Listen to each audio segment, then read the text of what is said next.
And so here it is. It's a beautiful, very easy to understand model created by W. Royce, as I said, in 1970. And as you can see, the classic waterfall has 6 stages to it. And we'll highlight the key points in these 6 stages because, of course, they are showing us the narrative of creating a new IT system. It shows us how IT roles interact with each other. So this is, as I said, critical for IT recruiters to have a good grasp of this. Let's take a look at how all of these come into play now. The great thing about Royce was that when he laid down this original IT project model, he wanted a situation where instead of IT being chaotic, he could put forward a model where all the questions that needed to be answered could be answered. And so he would go through all of these problems stage by stage and eventually come out with a solution. And the initial stage of any project lifecycle is what we call the feasibility stage. Now, this is the stage where we ask the question, should we even go ahead? That's an important question. We could waste a whole load of money if we actually don't understand whether or not the software is at fault. Maybe the users who are complaining about this system aren't actually using it properly or weren't trained properly, in which case it's a training issue and the software might be fine. So it's well worth investing a bit of time going around speaking to people, understanding what they don't like about the current system and what they might need from a new software. Now, we need someone who can go around and do that, be it at the desk side or in classroom format in a formalized sense or through online surveys. So this person has to be a very good people person and someone who's able to answer the critical question, should we really go ahead? And this role in IT is known as a business analyst. So a business analyst is someone who has a good understanding of the industry that they're working in, but also a good penchant for IT as well. They will come in at the feasibility stage. And when they say, yes, I think we should go ahead, there is definitely something wrong with the system in place now, then we have a project. And then we need a project manager. So a project manager then comes in and essentially starts putting everything together once there is a green light for the project. They'll get involved in the hiring process of the other roles. The next person to come on board, as I mentioned, was classically known as a systems analyst. So in the past they were called a systems analyst. It's still a term that's being used around the world, but actually a more common term now is technical business analyst. Because we've understood that this second stage, known as the analysis stage, is actually one where a similar sort of person comes along to the business analyst, but they're just a bit more technical. They are going to define the problems in a much more technical way, and thus set it up for the next person who is going to tell us how to solve the problems.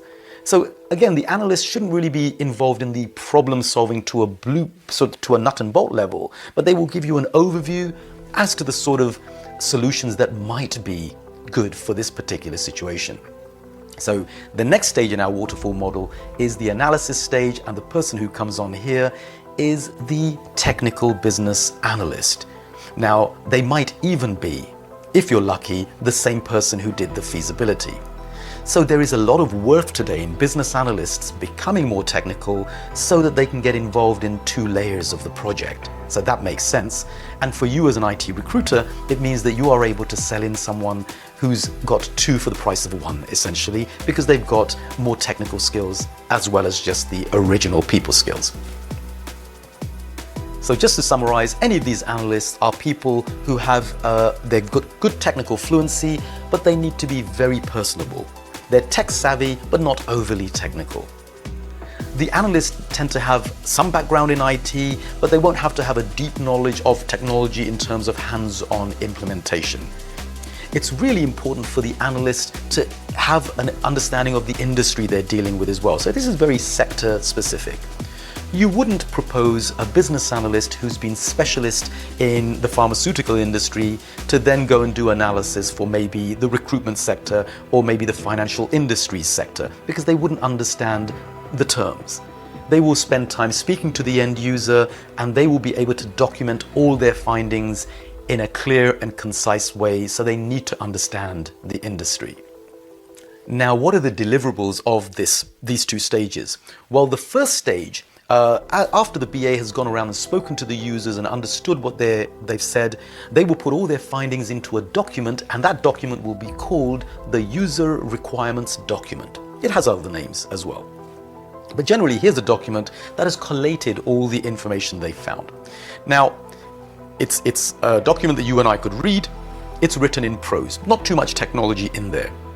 The next analyst who comes on board, the technical business analyst, will make that document more technical. And so the document name will change and it will become a functional specification. So suddenly it's getting a bit more techy. It's getting nicely set up to be viewed by the technical architect. And once we've given it over to the technical architect, they themselves will suddenly do all the wizardry with technology in order to solve the problem.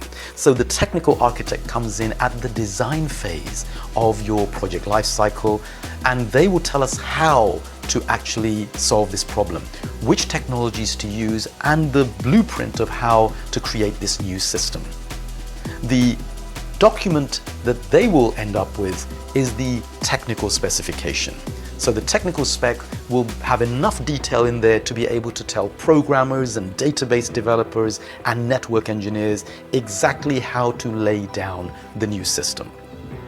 There's a real analogy with building a house. So the architect, right down to the nuts and bolts level, the blueprint level, will tell you exactly which brick to go where, but they don't get involved in laying the bricks.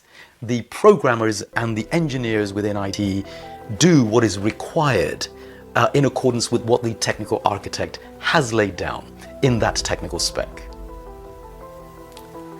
Now, if it's an application, the technical architect will pass their technical specification over to the developers, and the developers, as we've understood from an earlier session, can be split into front-end, back-end, database and full stack developers, and they will look at the technical spec and everyone will know exactly what they're about to do.